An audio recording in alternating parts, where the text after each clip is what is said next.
Javier? Mhm. Javier, Yes. are you there? Yes, do you hear me? Yes, I can hear you. You let me know when I start. Okay, I'll let you know. 1 second.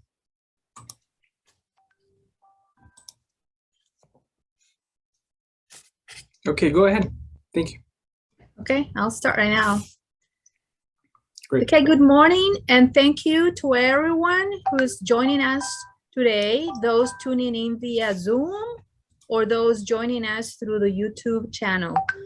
We would like to thank you also to Cubanet for streaming this event in their Facebook page, and just let you know that Cubanet is an independent digital media outlet dedicated to promoting alternative media in Cuba and to informing the world about the reality on the island. And Cubanet is a partner of us. So thank you, Cubanet. And for those of you who are not familiar with us, OAA, our mission is to serve vulnerable communities in Latin America and the Caribbean through the humanitarian relief, development, and advocacy activities with human rights. Our human rights work focuses on promoting basically and mainly religious freedom, along with related human rights. We do this through supporting projects that promote human rights and building civil society, focusing on authoritarian countries with egregious violations such as Cuba, Nicaragua, Venezuela.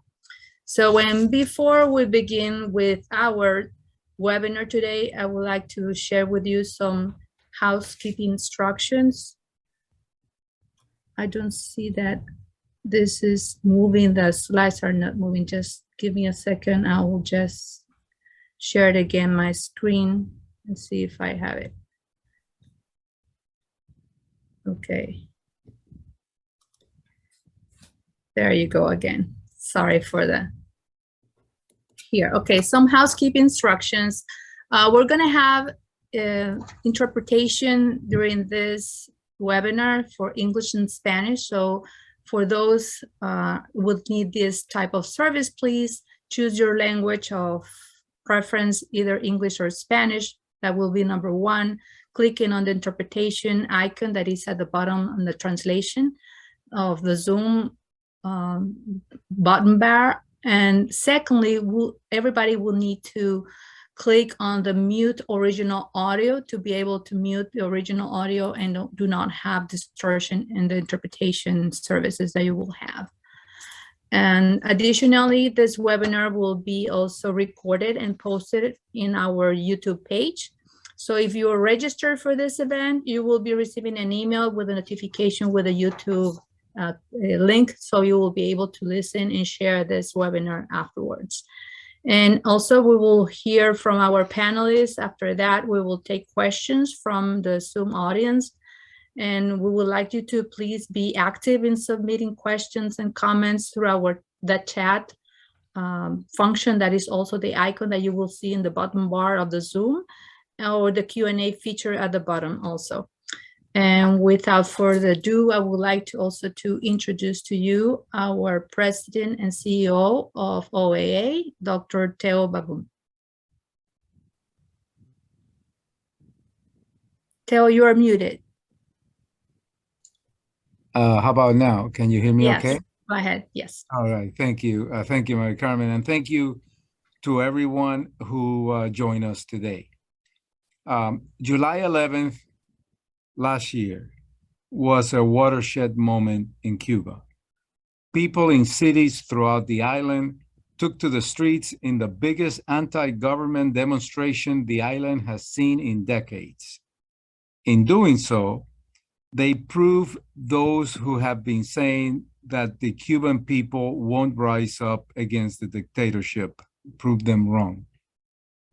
We cannot ignore or fail to appreciate the role that the faith community, and in particular, the leaders of this community have played in the events of July 11th.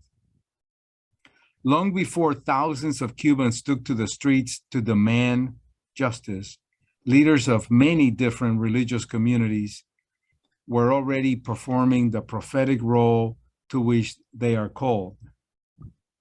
Through homilies and sermons, communiques, social media posts, and frank and heartfelt conversations with their parishioners and with members of their flocks, they have forcefully denounced the injustices and lies of the regime.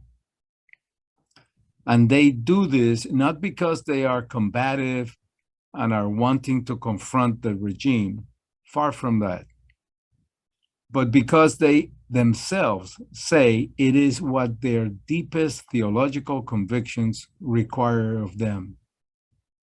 And for this, they sometimes pay the price. In November, as the regime nervously anticipated another mass demonstration, one of our panelists, Father Alberto Reyes, who you will hear from shortly, woke up one morning to find his residence surrounded by regime sympathizers carrying out one of their infamous actos de refugio, which is a mob organized to intimidate and sometimes harm dissidents and activists. In addition, he received a call directly from the Communist Party's Office of Religious Affairs telling him he would be harmed if he went out into the streets. We had many examples that you will hear from today. You'll hear about Lorenzo Rosales Fajardo, a pastor who took to the streets accompanied by his son. Both were arrested, and although his son was later released, the pastor has remained in detention and today is waiting a possible prison sentence of 10 years. In addition, he was tortured and brutally abused in prison, according to his wife. She says that they beat him and took turns urinating on him. The role of religious leaders and religious communities in the July 11th event is key. One of the things that the dictatorship fears the most is the mobilization that can be driven, whether directly or not, by those who through their religious work and teachings have gained the trust of the people and are able to inspire them. I would like to introduce you to each of the panelists. I'll do that as each of them, before each of them speak with you. First, I want to introduce you to Father Alberto. Father Alberto Reyes Pias is a Catholic priest serving in the rural town of Esmeralda in Camagüey province. He completed studies in humanities, philosophy, and theology in Cuba and in Rome. In 1996, he was ordained priest. After completing a degree in psychology at Comillas Pontificia University in Madrid, he was assigned to the parish of Guaymaro, where he stayed for 6 years. From there, he took a sabbatical year in which he made a pilgrimage on foot from Rome to Jerusalem. Father Alberto has published My Will Be Done, the story of a resonance, in which he recounts his vocational journey and offers reflections on finding meaning in one's life. Many of you have heard about Father Alberto Reyes. He has taken a leadership role with the faith community in Cuba, particularly in the Catholic Church. He risks many things, including his own freedom, by being with us here today. And so we're privileged to have Father Reyes this morning with us to share his comments. Father Reyes, please. Muchísimas gracias, Teo, y muchísimas gracias a todos los de este panel, a todos los que han organizado este webinar. Vamos a hablar de esto del 11 de julio y del liderazgo de la comunidad de fe en Cuba. Yo puedo decir que nací en la iglesia. Yo vengo de una familia católica practicante y desde niño la iglesia fue mi segunda cuna en toda la extensión de la palabra. Desde que tengo uso de razón, la iglesia fue para mí y para los de mi generación un espacio de libertad. En los tiempos donde había que cuidarse continuamente de cualquier expresión o comentario políticamente incorrecto respecto al sistema, la iglesia era el medio en el cual nos sentíamos libres, con posibilidad de decir sincera y abiertamente lo que sentíamos y pensábamos. Allí podíamos existir sin máscaras. Este ambiente de libertad yo creo que ha sido una marca de identidad de la iglesia cubana en general, tanto católica como evangélica, que ha ido profundizándose con el tiempo y que ha aumentado mucho más hoy debido en parte a la progresiva pérdida del miedo a expresarse de la sociedad civil. No es un secreto que el gobierno espía a la iglesia y que a nuestras comunidades asisten informantes de la seguridad del Estado. Sigue siendo común la frase: donde hay dos o más reunidos en mi nombre, hay uno de la seguridad del Estado. Es común que en torno a esas personas de las cuales se sospecha, pues haya comentarios porque ya conocemos su estilo de proceder. Pero esto no ha dañado de modo significativo el ambiente de libertad de la iglesia, porque si hace unos años sí teníamos que cuidarnos de cualquier comentario en contra del sistema, ahora somos cada vez más conscientes de que no tenemos nada que ocultar, ni siquiera nuestra desaprobación al gobierno. Si desde siempre la iglesia supo ser un espacio de libertad y de sinceridad, ahora lo es más. Porque a pesar del miedo, la sociedad civil ha crecido no solo en libertad de expresión, sino también en libertad de acción. Y eso, a su vez, anima a la iglesia a seguir promoviendo la libertad del espíritu, que es la fuente de toda libertad. Otro elemento importante en la iglesia de cara a un liderazgo social es la predicación y la defensa de los valores evangélicos. Para empezar, la iglesia ha sido siempre en Cuba la madre solícita que ha acompañado a su pueblo a través del ejercicio de la caridad. En toda circunstancia de necesidad de cualquier tipo, material o espiritual, la iglesia ha estado presente. Ha buscado soluciones, ha gestionado ayudas, ha multiplicado los panes y los peces sin ni siquiera saber cómo lo lograba. Y esto ha hecho que el pueblo cubano haya visto y vea a la iglesia como el lugar al cual puede acudir en su necesidad, aunque sean personas no practicantes y aunque se consideren ateos.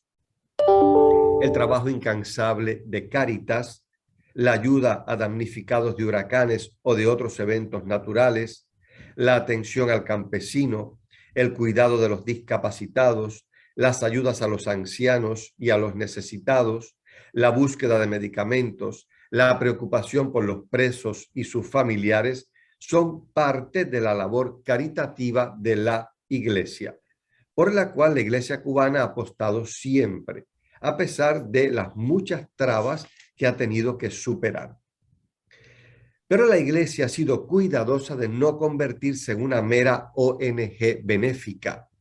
Ha sido líder en la predicación de todo aquello que conduce a la reconstrucción de una sociedad civil hermanada.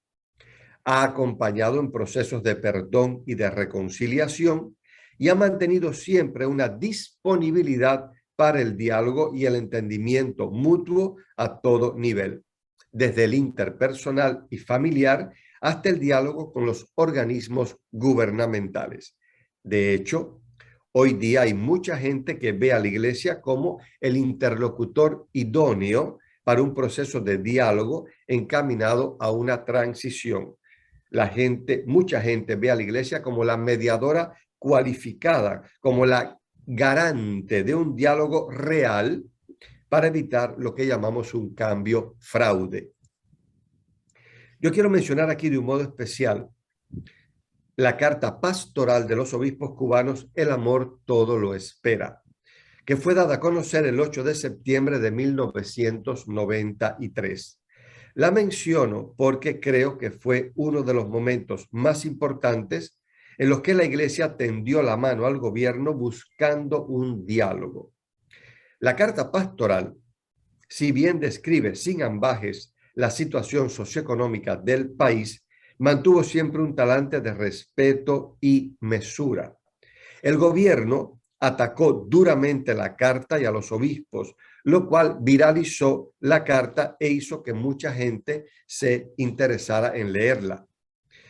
Me van a permitir tomarme una licencia en este espacio por la frase que voy a decir, pero no quiero dejar de mencionar la expresión de un militar cubano que cuando leyó la carta dijo, refiriéndose a los obispos, estos cabrones tienen razón. Pudo ser un momento de encuentro y de inicio de un diálogo fructífero.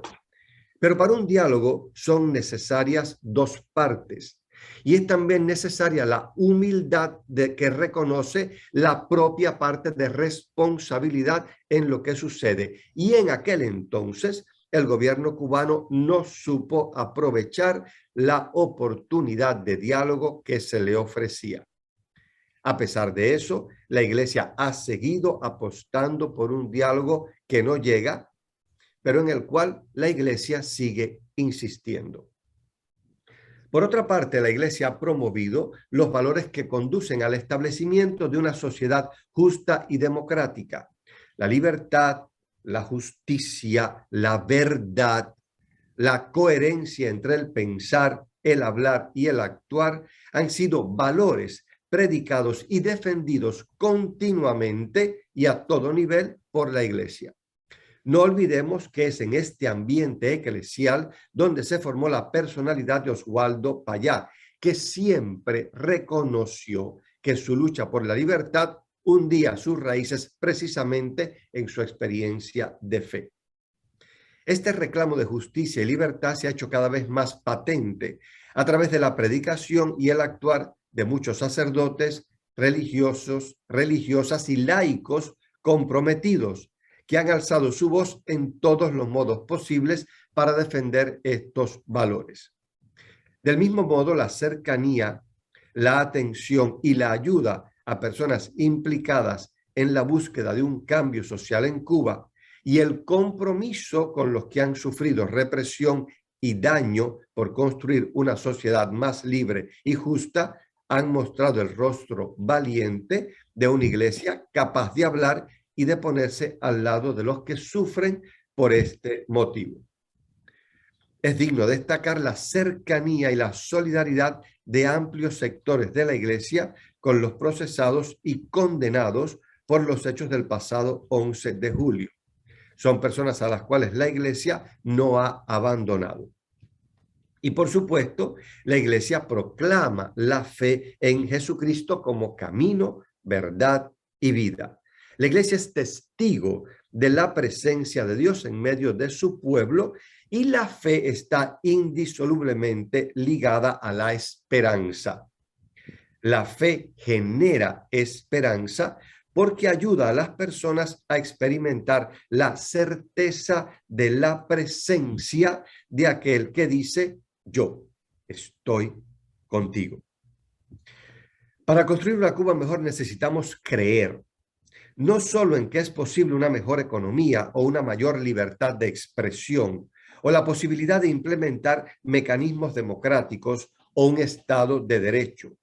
Para construir una Cuba nueva y diferente necesitamos creer en la bondad del ser humano, en su capacidad de perdonar, de levantarse de sus miserias y de reconstruirse moralmente.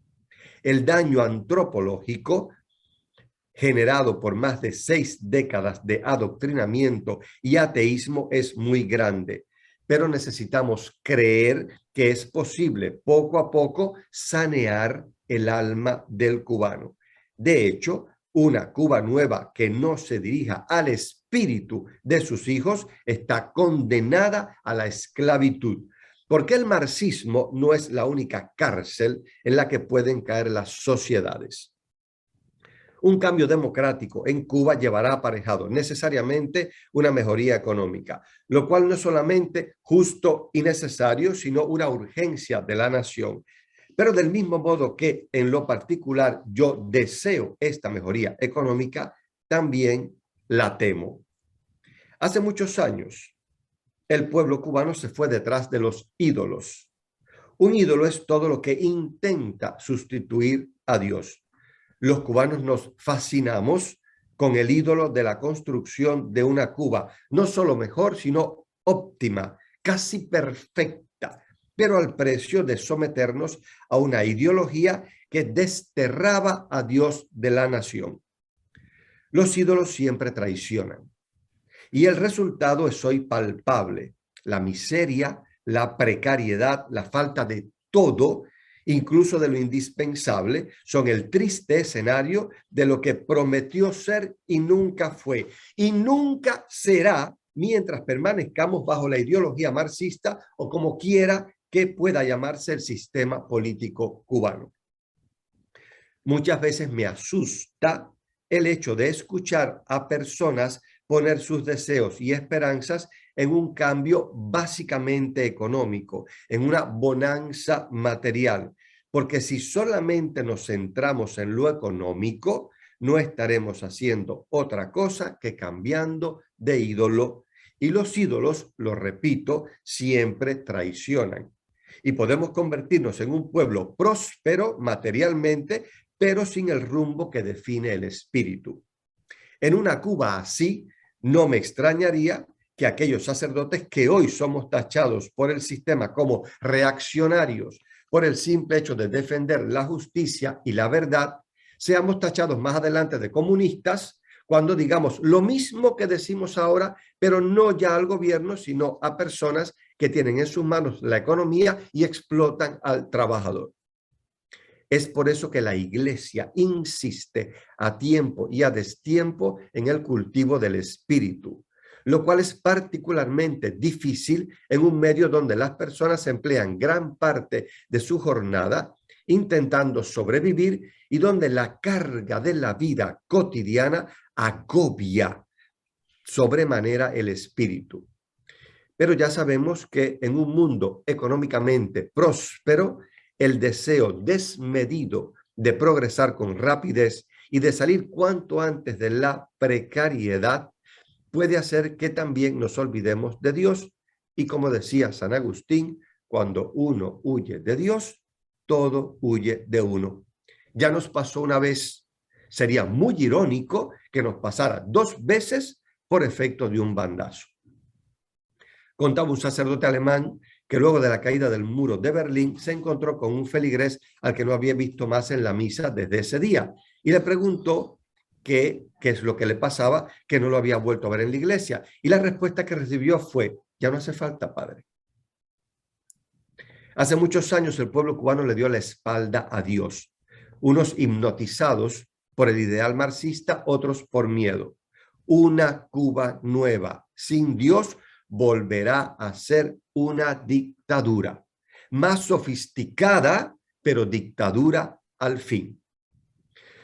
Concluyendo, creo que de un modo u otro, todo esto que he ido explicando se ha condensado en el acompañamiento a las personas luego de las manifestaciones del 11 de julio. La Iglesia ha sido y es para las familias que han sufrido y sufren la represión del gobierno un espacio de libertad y diálogo, una mano caritativa en sus necesidades, ánimo en el mantenimiento de la búsqueda de caminos de justicia y libertad, escuela de perdón para que los odios lógicos no se aferren al alma y fuente de fe y de esperanza, mano que acompaña y que muestra el rostro de aquel que repite: yo estoy contigo. Muchísimas gracias. Thank you very much, Father Reyes, for those for your words. Can everybody hear me okay? How about a thumbs up? Okay, yes. All right, thank you. All right, so now let's listen to Pastor Mario Felix Leonard Barroso. Pastor Mario Felix is chaplain and pastor at Baptist Church of Waldorf in Maryland, associated with the North American Mission Board. While in Cuba, he planted and pastored Baptist churches in the province of Villa Clara and in Havana. In 2009, he was featured on the cover of Christianity Today, the magazine, for his ministry activities and his advocacy for human rights. In 2016, after years of being harassed, detained, and arrested multiple times because of his faith activities, as many of you may remember seeing in social media and in the press and in other places, Pastor Leonard and his family obtained political refugee status in the United States, arriving in August of 2016. In 2013, Pastor Leonard founded the Patmos Institute to promote interreligious dialogue and human rights in Cuba. He also produces a weekly radio program and is the author of 3 books, Cubano Confesante in 2017, 12 entrevistas para Nota de Cielo in 2018, and more recently, La Medalla en Mi Solapa in 2020. Currently, he is in the process of completing a Doctor of Ministry degree in Midwest Baptist Theological Seminary in Kansas City. Please welcome my friend and another defender of religion and freedom in Cuba, Pastor Mario Felix Leonard Barroso. Pastor. Sí, muchas gracias por invitarme a este panel de lujo. Y quisiera, antes de mis palabras, que voy a tratar de que sean breves para dejar pie a las preguntas que se nos hagan, solamente decir que me emociona muchísimo que en este panel se encuentran 2 premios Patmos. El premio Patmos del año 2017, justo cuando se celebraba el 500 aniversario de la Reforma Protestante, que entregamos como un honor para nosotros a Dagoberto Valdés, el laico católico de Pinar del Río, y tener también a Roberto de Jesús Quiñones Hace, que fue nuestro premio Patmos en el año 2019, también un laico católico de la diócesis Guantánamo Baracoa, y a quien tuvimos que adelantar el premio, que siempre se otorga los 31 de octubre, cuando supimos que se lo iban a llevar preso. Y qué bueno que lo hicimos en ese momento, porque apenas unos días después él fue llevado preso, y me siento muy emocionado de que hoy pueda estar aquí con nosotros en este panel. Voy pues a mi intervención, que quiero ajustarlo a un tema, a un subtema dentro de nuestro gran tema de las asociaciones religiosas y el 11J. El tema al cual me quiero ajustar es el tema de las alianzas. Y sabemos que la dictadura en Cuba trata de dividir, divide y vencerás. Las alianzas son todo lo contrario. Son una manera de aglutinar a diferentes grupos de fe. Y hablando de grupos de fe, sabemos que si miramos el contexto cubano, pues nos damos cuenta que ¿qué cubano no tiene alguna fe? Ahí incluimos incluso a los ateos, que yo digo que para ser ateo hay que tener más fe que un cristiano. Así que si tenemos en cuenta a los ateos, pues el 100% de la sociedad cubana es religioso. Nos alegramos que, por cierto, cuando digo este asunto, que en el año 92 fue cambiada la Constitución, que hasta ese momento se declaraba confesionalmente atea, haya cambiado a laica, aunque haya sido de manera confesional, ya que en la práctica sabemos que el Estado cubano no actúa como un Estado laico. Aspiramos a que el día después de mañana, cuando haya libertades, sea un genuino Estado laico con libertades para todos. Pero el tema de las alianzas. La única alianza que predominó y existía durante muchos años en Cuba era el Consejo de Iglesias de Cuba. Y esto obedecía a que cuando la Revolución Cubana llega al poder en 1959, ya el Consejo de Iglesias estaba allí, aunque no tenía ese nombre. Fue fundado el 28 de mayo de 1941 en la primera iglesia presbiteriana de La Habana, por el deseo precisamente y la necesidad de aunar esfuerzos y juntarnos, aun cuando a veces tengamos que poner a un lado diferencias, pero en aras de todo lo que tenemos en común. El Consejo de Iglesias, en aras de hacer rapidito su breve sinopsis, en el año 1966 fue que pasó a llamarse Consejo de Iglesias Evangélicas de Cuba, ya que en el 41, cuando se fundó, se llamaba Concilio Cubano de Iglesias Evangélicas, pero en el año 66 se llamó Consejo de Iglesias Evangélicas de Cuba. En el año 77 volvió a cambiar su nombre a Consejo Ecuménico de Cuba, y en el año 1996 es que adopta su actual nombre, Consejo de Iglesias de Cuba. Debo decir que aunque el Consejo de Iglesias de Cuba ha gozado de algunos privilegios a costa de muchas cosas negativas, lamentablemente, solamente un 8% de las iglesias evangélicas cubanas reconocidas legalmente forma parte del Consejo de Iglesias de Cuba. Por lo tanto, nos damos cuenta que, contrario a la imagen que se pretende dar al mundo de que el Consejo de Iglesias de Cuba aglutina y representa a todas las iglesias cubanas, pues solamente hay un 8% y acoto de las iglesias legalmente registradas. Y hay una tendencia en estos últimos años a que algunas denominaciones que históricamente formaron parte del Consejo de Iglesias se han retirado. Probablemente debido a que esta organización, yo digo que es la organización cubana que más ha sido violada en sus libertades religiosas, por cuanto ha sido objeto de especial atención de parte de la Oficina de Asuntos Religiosos del Comité Central del Partido Comunista de Cuba, quien prácticamente ha tomado al Consejo de Iglesias de Cuba, quitándole su esencia para la cual fue fundada y manipulándole y usándole. Una escena muy triste con la cual seguramente muchos concuerdan conmigo, incluyendo miembros del Consejo de Iglesias que sé que están insatisfechos, es que después del 11 de julio, pues se vio una imagen que le dio la vuelta al mundo y que fue que el secretario ejecutivo del Consejo de Iglesias le daba la mano al dictador Díaz-Canel y con esto pues le lavaba las manos después que el dictador había dado la orden de combate. Acoto que fue el secretario ejecutivo y no el presidente entonces del Consejo de Iglesias de Cuba, Antonio Santana, quien ahora ya no es el presidente, ahora el presidente es el secretario ejecutivo. Lo cierto es que les decía que una tendencia es que algunas iglesias se salgan, y es el caso, por ejemplo, en estos últimos años de la Iglesia Metodista de Cuba, de la Iglesia Cristiana Pentecostal y de la Iglesia Cristiana Reformada. Esperemos que el hecho de que la Iglesia Cristiana Reformada fue una de las últimas iglesias que anunció su salida no sea la causa de que su presidente actual, el pastor Jordani Díaz Arteaga, la pasada semana haya sido objeto de un requisio en su vivienda, donde hasta la ropa interior de su familia fue revisada y le fueron confiscados varios objetos, no solamente personales y familiares, sino de la Iglesia Reformada en Cuba. Esperamos que no sea un ajuste de cuentas.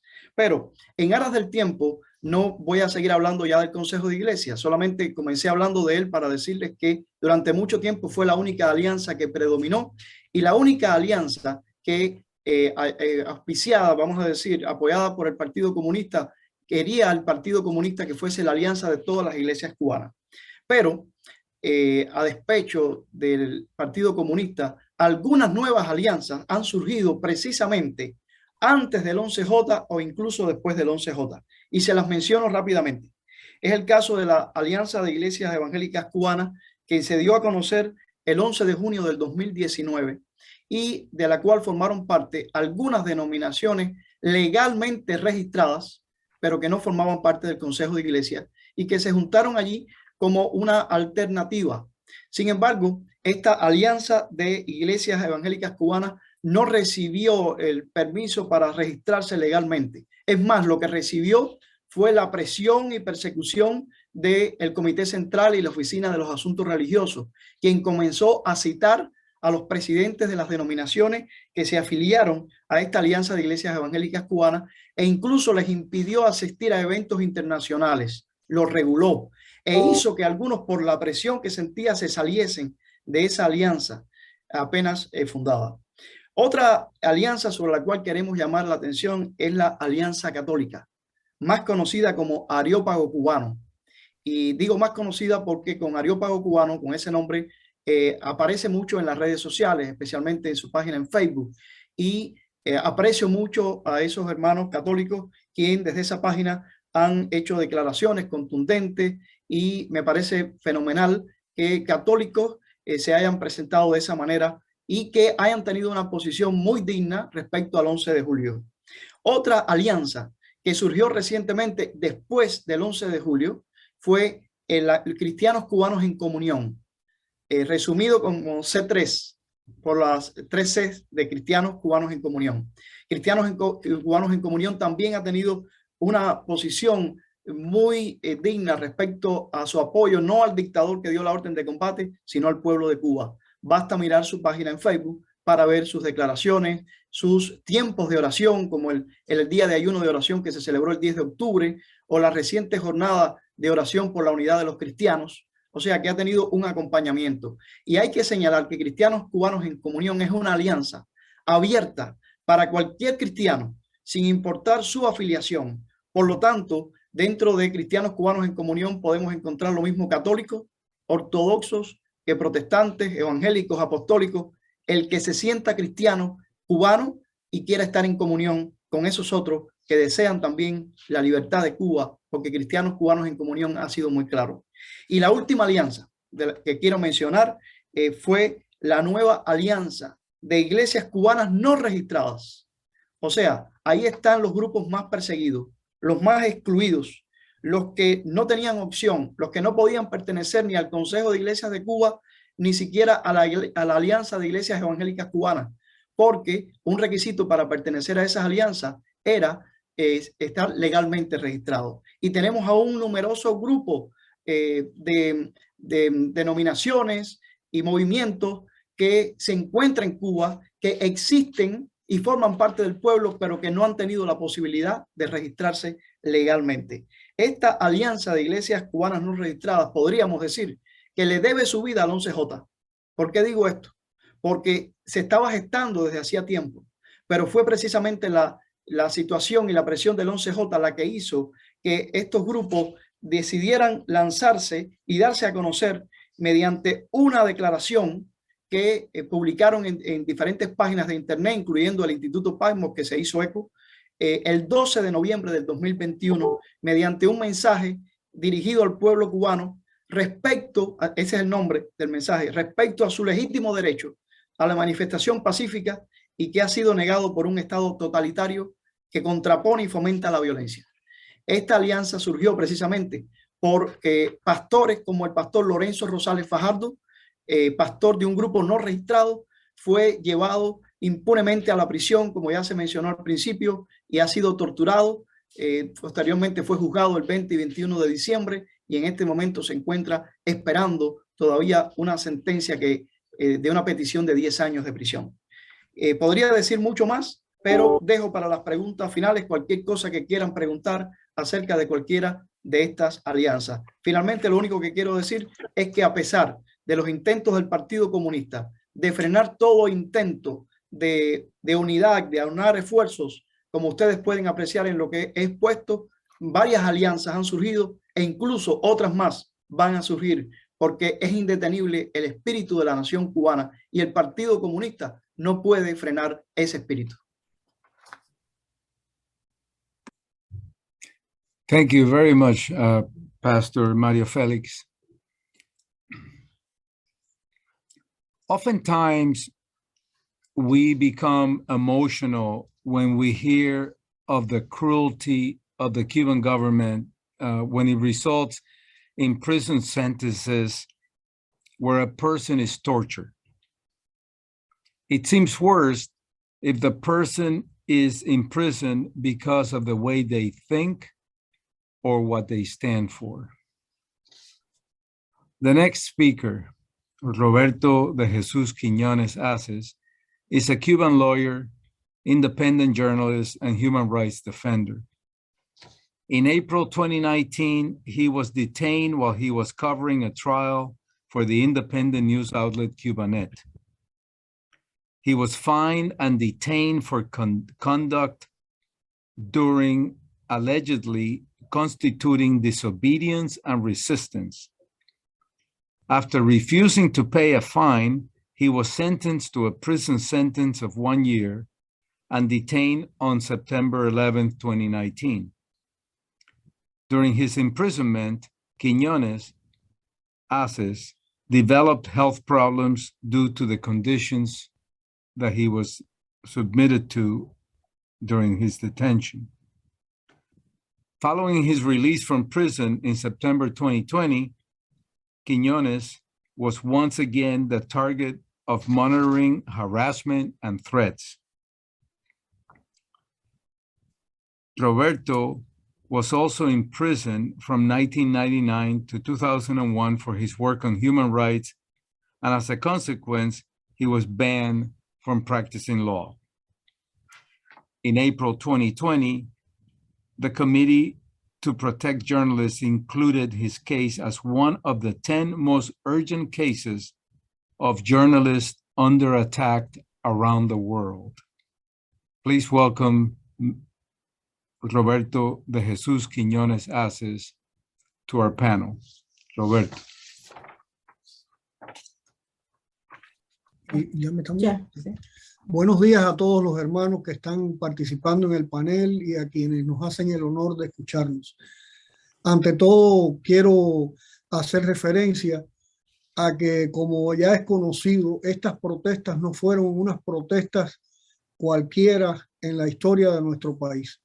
En toda la historia de Cuba jamás ha existido una protesta tan extendida, tan contundente como la que existió el día 11 de julio del 2020 y que también puso una vez más en evidencia que los resultados del referéndum del 2019 no reflejan realmente lo fragmentada que está la sociedad cubana, y también cuestionaron mucho, por supuesto, ese resultado. Ante una situación como la del 11 de julio que sorprendió a todos, incluyéndome a mí, podemos preguntarnos qué puede hacer nuestra iglesia por nuestro país. Yo pienso que la iglesia puede hacer mucho, repitiendo lo que ha estado haciendo durante muchos años, pero también planteándose objetivos superiores. Pienso también que nuestros obispos y sacerdotes e incluso los hermanos que están en Roma y hasta el Santo Padre saben muy bien que la situación política, económica y social que se vive en Cuba no solamente es injusta, sino esencialmente anticristiana. En ese sentido, yo pienso que la iglesia debe plantearse planos superiores de actuación. Ya no basta con hacer público un documento de la iglesia que, como sabemos, siempre surte efectos en las redes sociales y en los medios de comunicación. Yo pienso que hay que ir más allá.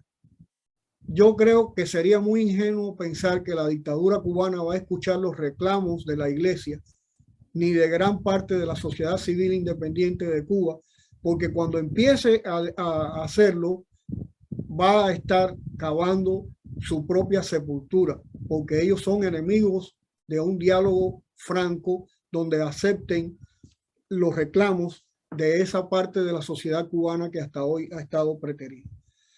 En ese sentido, ¿qué puede hacer la iglesia? Me he preguntado. Y bueno, hay un momento muy doloroso en nuestro país en el cual nuestra iglesia no puede renunciar, y estoy seguro que no va a hacerlo, a acompañar a los presos en las prisiones y a sus familiares, sobre todo a través de la pastoral penitenciaria, y también facilitándoles espacios de acercamiento en nuestras iglesias. Pero la iglesia puede hacer más. Hay una doctrina social de la Iglesia Católica que sigue engavetada en las bibliotecas de nuestras diócesis. Los comunistas incluso se han aprovechado de ese silencio para utilizar frases y utilizar ideas de esa doctrina y presentarlas al pueblo como algo novedoso. Y no es así. Yo creo que en un momento como el que está viviendo Cuba, nuestras iglesias deben convertirse en espacios públicos de discusión y análisis de nuestra realidad, donde tengan cabida todos los cubanos, creyentes y no creyentes, comunistas y no comunistas. Es una tarea difícil porque sabemos que donde confluyen personas con diferentes intereses es muy difícil lidiar organizativamente con todos ellos, pero no creo que sea imposible. Y creo que es muy importante que la iglesia favorezca en estos momentos movimientos cristianos de oración, pero también de reclamo, que desde nuestra fe esos movimientos sean capaces de plantearle sus exigencias al gobierno y jamás pensar que están haciendo algo ilícito, porque lo único que están haciendo es reafirmando su dignidad humana, porque Dios nos trajo a este mundo para vivir libremente y no para ser esclavos. En ese sentido, yo quiero terminar diciendo lo siguiente. El pueblo de Cuba en estos momentos está sumido en un total estado de indefensión y gran parte de él mira hacia nuestra iglesia, mira hacia nuestros obispos y nuestros sacerdotes. Y esa posición actual del pueblo cubano me recuerda a ese pasaje bíblico de la mujer que gastó todo su dinero y todos sus recursos para tratar de curarse y quedó totalmente empobrecida. Sin embargo, su fe le llevó a creer que tocar el manto de Jesucristo era suficiente para sanarse. A mí me parece que hoy esa gran parte del pueblo de Cuba está queriendo tocar a nuestra iglesia como una especie de manto protector que le enseñe a ir adelante por ese cambio que todos anhelamos. Y desde lo más profundo de mi fe y desde lo más profundo de mi corazón de cubano, yo quiero que nuestra iglesia escuche ese clamor de nuestro pueblo, lo acompañe y lo guíe, porque es muy necesario. Muchas gracias a todos. Thank you, Roberto, very much. I now would like to introduce you to Joaxis Marcheco. Joaxis Marcheco is a Cuban writer and activist. She received a Bachelor of Science in Information from the University of Havana in '98, and more recently, a Master's in Theological Studies at the Faculty of Theological Studies of Miami, today Laurel University. She has published articles in independent Cuban magazines, numerous digital outlets, and is an author of her own right. Currently, she is in the process of completing a Doctor of Ministry degree at the Midwest Baptist Theological Seminary in Kansas City. You may have read many of her great writings.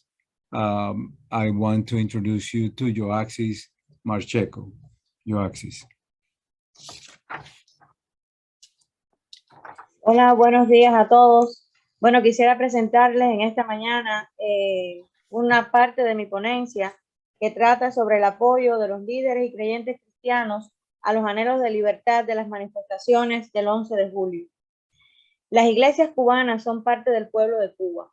Padecen los mismos sufrimientos y necesidades y en buena medida su labor es llevar acompañamiento en medio de todas las pruebas y luchas a los necesitados.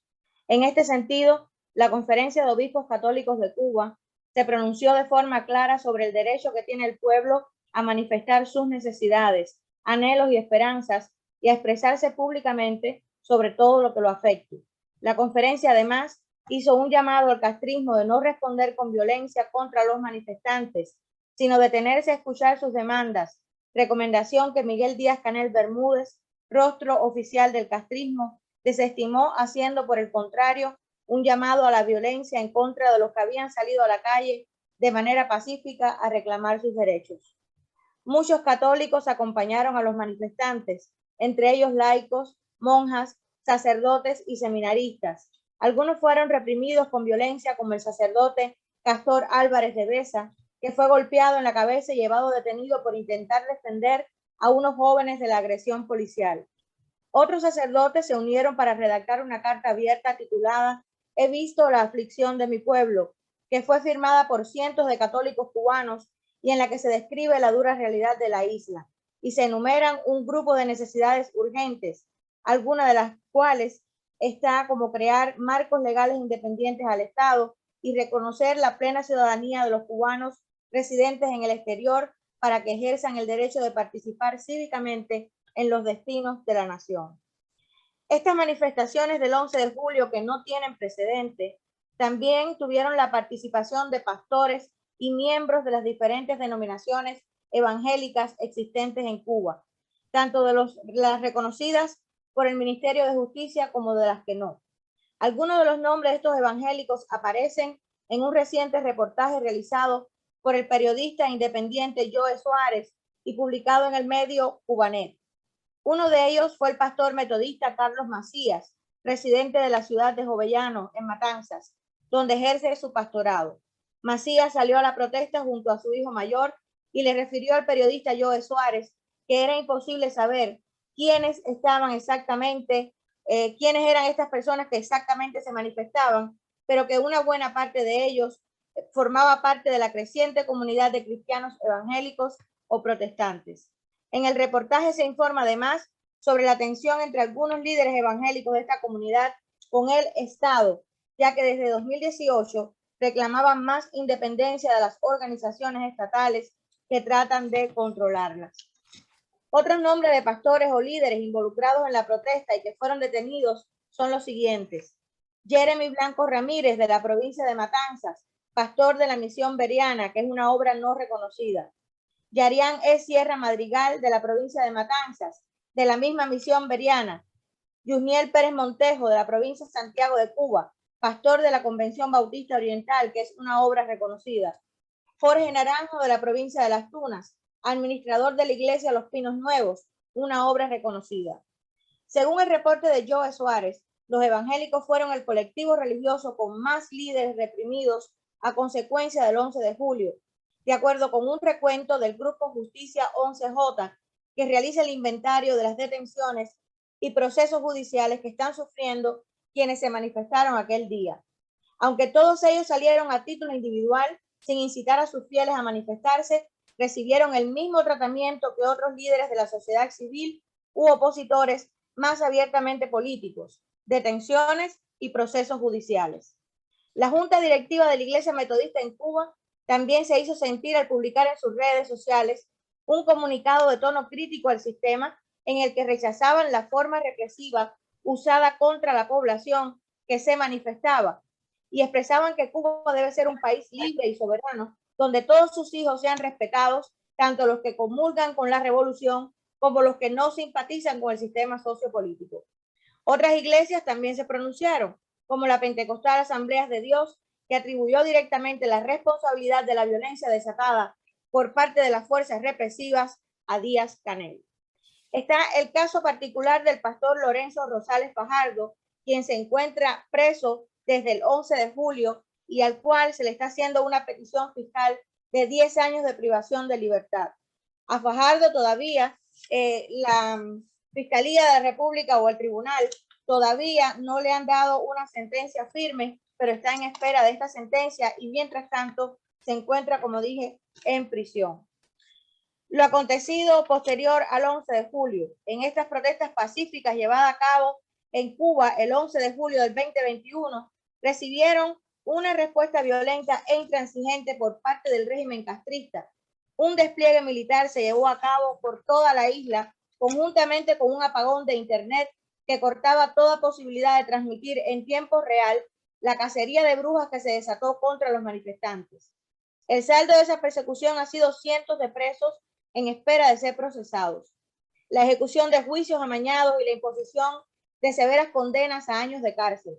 Se comparte a continuación la última o una de las últimas actualizaciones hecha por el Grupo Justicia 11J, que dice que de un total de 1.355 personas detenidas en relación con las protestas del 11 de julio, Al menos 719 continúan en centros de reclusión. 70 de ellas son mujeres. De las 593 personas que han sido escarceladas, muchas están en espera de juicio bajo medida cautelar de libertad bajo fianza o prisión domiciliaria. Un total de 158 personas están siendo o han sido ya procesadas por cargo de sedición y 40 de sabotaje. La labor de las iglesias cubanas de permanecer al lado de los que sufren no terminó, todo lo contrario. Solamente en acompañar a los familiares de los presos políticos tienen un noble trabajo que desarrollar, así como tienen el reto de identificar a los cristianos presos desde el 11 de julio para darles todo el apoyo posible. El pastor Lorenzo Rosales es uno de ellos. Dejarlo solo en medio de la prueba, callar por miedo, sería una falta mayúscula ante Dios. Muchas gracias. Thank you very much. I would, to summarize and comment on the presentations, I want to present the well-known lay Catholic leader, writer, publisher, philosopher, and creative and strategic thinker, Dagoberto Valdez Hernandez, who, after graduating in agricultural engineering in 1980, Valdez was denied several educational opportunities because of his Catholic faith. In 1996, because of his leadership of a Catholic magazine, he was dismissed from his engineering job and sent to a labor camp in the countryside for 10 years. Valdez also founded and was president of the Catholic Commission for Culture of the Pinal del Rio Diocese from 87 to 2006. And in 1999, Pope John Paul II appointed him to the Pontifical Council for Justice and Peace of the Holy See, where Valdez served in Rome until 2005. Please welcome our friend, Dagoberto Valdez Hernandez. Welcome, Dagoberto.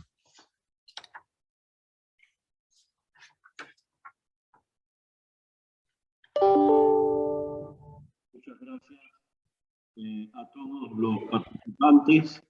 Me han pedido que haga un resumen de las ideas principales de mis hermanos que tan brillantemente han participado antes que yo, y lo hago con mucho gusto, conociendo que el mejor y mayor aporte que cada uno de ellos ha hecho es su propio testimonio de vida. Es decir, más que las palabras que han podido pronunciar, los datos que han podido dar en este corto tiempo, lo que habla más claramente, más diáfanamente, es su propia vida. De manera que comienzo con las ideas que nos ha participado el padre Alberto Reyes, sacerdote católico de Camagüey, sintetizándolo en 5 ideas fundamentales que podrían servir después para el debate. El ambiente de libertad ha sido una marca de identidad de la Iglesia en Cuba.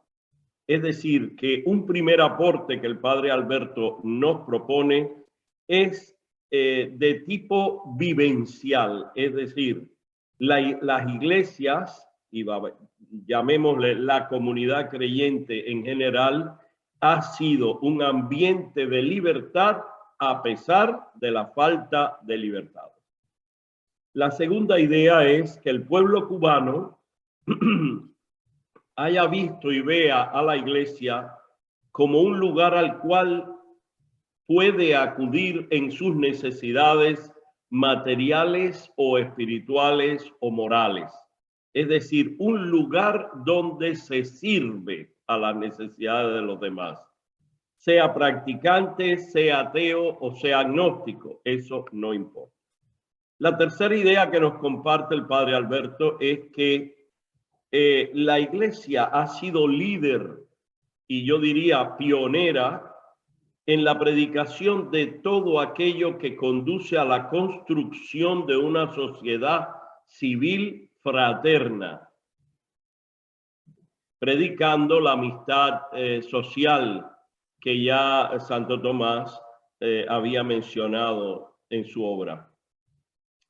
La cuarta idea es: la Iglesia puede y debe ser un interlocutor idóneo para un proceso de diálogo encaminado a la transición hacia la democracia.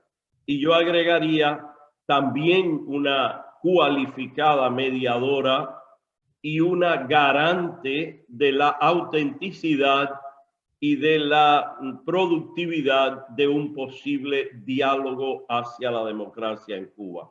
Este es un papel que históricamente la Iglesia, las iglesias en general y especialmente la Iglesia Católica ha podido desarrollar en muchas naciones. Y por último, y me parece lo más importante, es el aporte del padre Alberto al decir que para reconstruir una Cuba nueva necesitamos creer en la bondad del ser humano. Aquella frase de Martí: creo en el mejoramiento humano y en la utilidad de la virtud, agregaría yo. En la capacidad de las personas de perdonar, de levantarse, de reconstruirse moralmente. Y una de las ideas que más me ha impresionado es que en una Cuba nueva, si no se mira al espíritu de sus hijos, estaremos condenados a nuevas esclavitudes y a la adoración de nuevas idolatrías. Termino diciendo que esta frase y esta idea fundamental del padre Alberto me recuerda la importancia que tiene el servicio que la Iglesia debe prestar a la sanación del daño antropológico causado por el totalitarismo en Cuba. Bien, ahora quisiera comentar las ideas que nos ha compartido el reverendo Mario Félix Llonar, pastor bautista. La primera idea es: la persecución religiosa en Cuba ha sido una constante durante las más de 6 décadas del actual sistema cubano. Es decir, no es que haya habido una época de persecución y después haya venido otra. Cambiaron las leyes, pero el proceder ha sido el mismo. La segunda idea: en los últimos años ha irrumpido el fenómeno del surgimiento de nuevas alianzas, y esto me parece un dato interesante, alianzas entre confesiones cristianas que trabajan cada vez más juntas. Esto no es un dato menor. Trabajan juntas para defender la libertad religiosa, pero no solo la libertad religiosa, sino también todos los derechos humanos, inspirados en su fe. La tercera idea es la misión de la Iglesia, nos dice Mario Llonar, es ser la estrella que ilumine el camino hacia Cristo, que es la luz del mundo. Así se convierte en signo de esperanza. Y la cuarta idea: la falta de libertades religiosas en Cuba es inherente al proceso cubano. Desde 1959 no consiguió eliminar o contener el espíritu eminentemente religioso del pueblo cubano. Ahora pasaré a comentar brevemente las aportaciones de mi hermano, el laico católico, abogado Roberto de Jesús Quiñones. La primera idea: en el 11J nos percatamos de la gran cantidad de cubanos que participaron en las protestas, sino que varias decenas de jóvenes participantes eran miembros muy comprometidos de las diferentes iglesias cristianas en Cuba, algunos con un cierto liderazgo muy destacado. La segunda idea: si en el 11 de julio pasado ninguno de esos líderes estaban preparados para lo ocurrido, aunque respondieron positivamente, sería imperdonable que no comenzáramos a prepararnos con vistas al futuro. Es un estado, una voz de alerta que nos comparte el hermano Roberto de Jesús Quiñones. Ante esa coyuntura, la tarea que, según él, tendría la Iglesia Católica es enorme, yo diría todas las demás iglesias. Primero debe crear las condiciones y lugares necesarios para enseñar a sus fieles la doctrina social de la Iglesia, que él asevera está engavetada en nuestras bibliotecas. La enseñanza de la doctrina social de la Iglesia que se traduce en enseñar a los fieles qué es ser persona, qué es la democracia, qué es la tolerancia, qué es la lucha pacífica por los derechos. Otra de las ideas de Roberto es que lo ocurrido el 11 de julio nos enseña a los cristianos lo importante que es la unidad entre las diferentes confesiones cristianas y la preparación individual y colectiva de cada feligrés y de su comunidad. Sin el acompañamiento a la comunidad cristiana es muy difícil el profetismo de los laicos individualmente. Y por último, la Iglesia y su pastoral penitenciaria, nos dice Quiñones, tienen mucho trabajo por delante, sobre todo en acompañar a cada uno de los cubanos presos y a sus familiares. Y por último, pero no menos importante, quisiera comentar el aporte brillante de mi hermana Joaxis Marcheco de la Iglesia Bautista, en que nos ha dicho que las iglesias cubanas, y esto no es una verdad de perogrullo, es algo para meditar. Las iglesias cubanas son parte inseparable del pueblo de Cuba. Padecen los mismos sufrimientos y necesidades. Estamos insertados en nuestra sociedad y en buena medida su labor debería ser y es llevar acompañamiento en medio de todas las pruebas y luchas a los necesitados.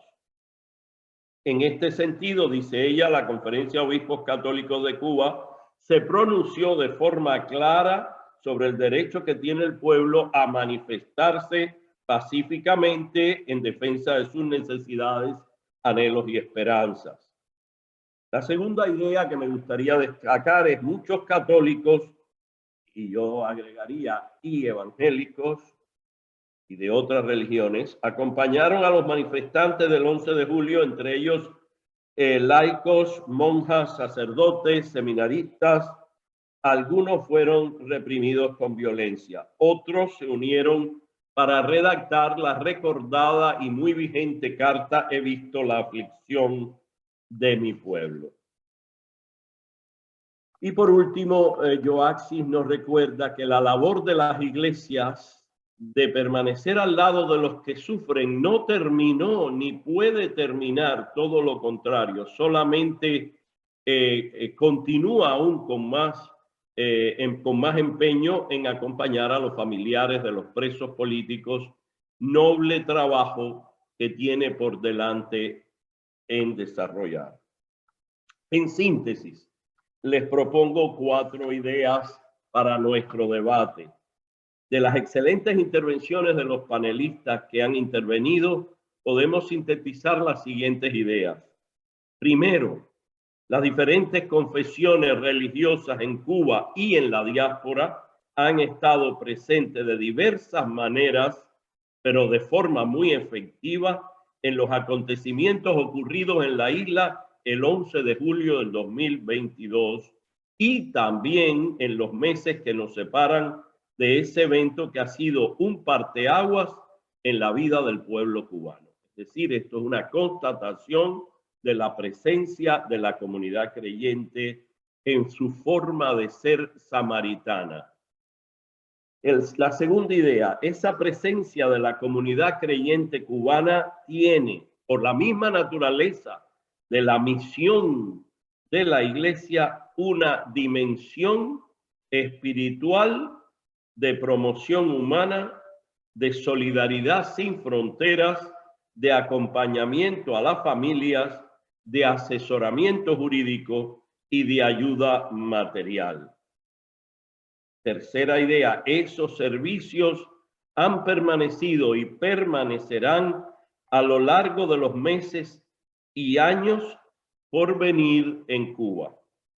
Y la última, pero no menos importante también, idea que quisiera resumir y compartir, debatir con ustedes es el servicio y acompañamiento de las iglesias en Cuba será de trascendental importancia en el futuro, especialmente en una etapa de transición hacia la democracia.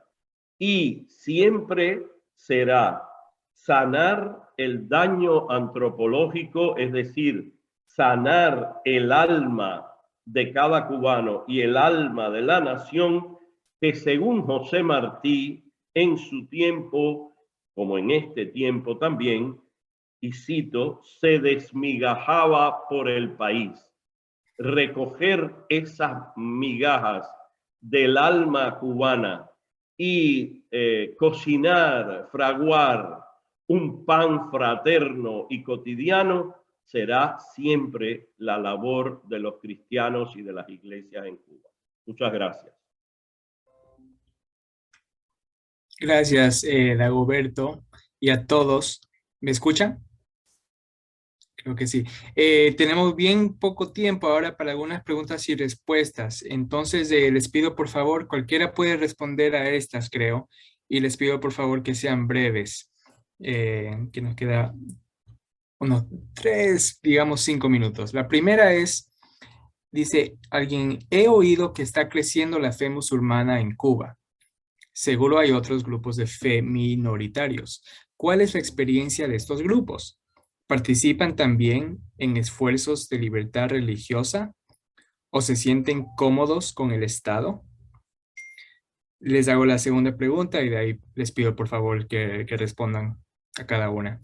La otra es, ¿qué podría hacer un grupo de abogados cristianos de los Estados Unidos para ayudar al movimiento religioso en Cuba?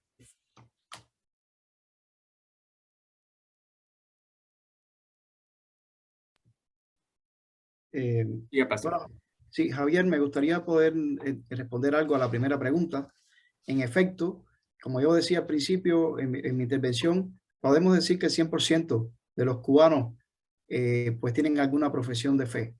Y no escapa de esas profesiones de fe algunos grupos minoritarios que ya forman parte del crisol que es la nación cubana. Tengo algunas pequeñas estadísticas porque ellos son objeto de nuestra atención, por supuesto. Puedo decirles que más o menos un 5% puede clasificarse precisamente en comunidades de ese tipo. Ahí podemos incluir, por ejemplo, a grupos como los Testigos de Jehová, que tienen unos 100.000 afiliados y que están proscritos desde 1976. Ellos estaban legalmente registrados desde el 59, pero los proscribieron en el 76. Y por cierto, quiero decir antes de responder sobre los grupos específicos que me preguntan, que hay una gran pregunta ahora sobre el nuevo Código Penal y a la vez el nuevo Código de Familia, porque allí hay algunos artículos que hablan específicamente como si estuvieran describiendo a grupos como los Testigos de Jehová, que siempre han mantenido las prácticas de no ir al servicio militar, no saludar los símbolos patrios, pero allí en el Código Penal se habla específicamente de esto. Por lo tanto, nos preguntamos si volverán de nuevo a recibir el acoso que ellos recibieron al principio de los tiempos de la revolución, aún antes de ser proscritos, porque proscritos continúan.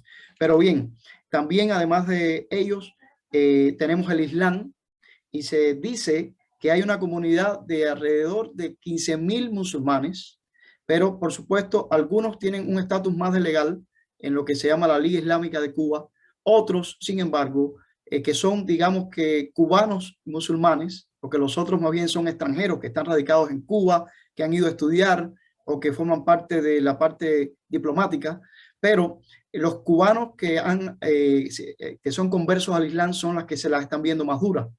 Ellos se han afiliado a la Asociación Islámica para la Divulgación del Islam y no han recibido permiso legal. Conozco personalmente a su líder, Abu Dunayá, quien nos envía muchas de las persecuciones de las que ellos son víctimas. Y él, de hecho, agradece que le mencionemos porque no le están pasando nada fácil. También entre las minorías, bueno, está la comunidad judía, que sabemos cómo ha sido víctima de una emigración total desde el principio de la revolución, de tal manera que su comunidad, que era mucho más grande antes del 59, se ha reducido hasta lo que son hoy unos 1.400, pero hay que tener en cuenta allí a muchos que no han sido reconocidos como judíos. Ahí está la comunidad judía Benei Anusim, los judíos sefarditas cubanos, que Caridad Diego no permite que sean reconocidos por la comunidad que está reconocida como judía. O sea, ella es quien determina quién es judío o no. Y ha amenazado a la comunidad judía reconocida con que no pueden reconocer a los judíos sefarditas, con los cuales tenemos contacto también, especialmente en comunidades en Camagüey y en comunidades en Granma. También tenemos relaciones directas con uno de los líderes de esa comunidad, que por cierto ha sido notorio en años pasados cómo los niños fueron reprimidos al asistir a las escuelas usando la kipá. Y así sucesivamente hay otros grupos que han llegado a la isla recientemente, incluyendo a los mormones, por ejemplo, la Iglesia de Jesucristo de los Santos de los Últimos Días, quienes anunciaron públicamente el 18 de junio del 2017 que quedaba constituido el distrito en Cuba de ellos con sus primeros 100 miembros. Así que sí, hay minorías y esas minorías también merecen todo el respeto, aunque lamentablemente no lo tienen. Gracias, Pastor. Y bien brevemente, si podemos llegar a la otra, quien quiera responder, ¿qué podría hacer un grupo de abogados cristianos en Estados Unidos para ayudar al movimiento religioso en Cuba? Roberto, sí, por favor. Yo pienso que lo principal que pueden hacer en estos momentos es dotar de los instrumentos jurídicos internacionales y enseñar cómo vertebrar un movimiento desde la fe y desde la legalidad a esos grupos que están unificándose ahora en Cuba. Me parece que sería un aporte invaluable.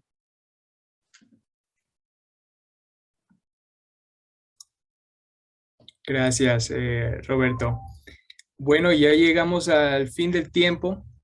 No sé si a alguno de nuestros panelistas les quedó algo que quieran decir ahora, pero a todo el mundo que se unió, muchas gracias por venir y espero que les haya sido de interés. El video va a estar disponible en nuestro canal de YouTube más tarde. Y si se inscribieron y tenemos su correo, les vamos a enviar por ahí. Muchas gracias a todos. Que tengan un buen día.